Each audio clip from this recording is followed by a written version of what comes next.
বাংলাদেশের টি-টোয়েন্টি ভারতের কাছে 50 রানে হার বাংলাদেশ। 197 রানের লক্ষ্যে ব্যাট করতে নেমে 8 উইকেটে 146 রানে থামে বাংলাদেশের ইনিংস।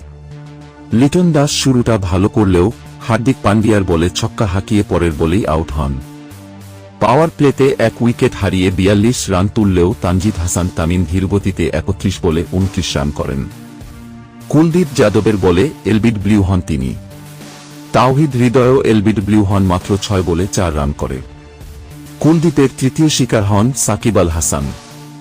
নাজমুল হোসেন শান্ত 32 বলে 40 রান করেন, কিন্তু দলের জয় নিশ্চিত করতে পারেননি।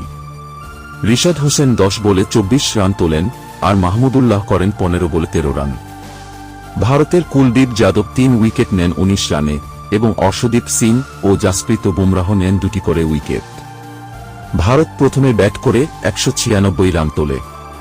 রোহিত শর্মা 11 বলে 23 রান করেন, কোহলি 28 বলে 37 রান, আর ঋষভ পান্ত 24 বলে 36 রান করেন।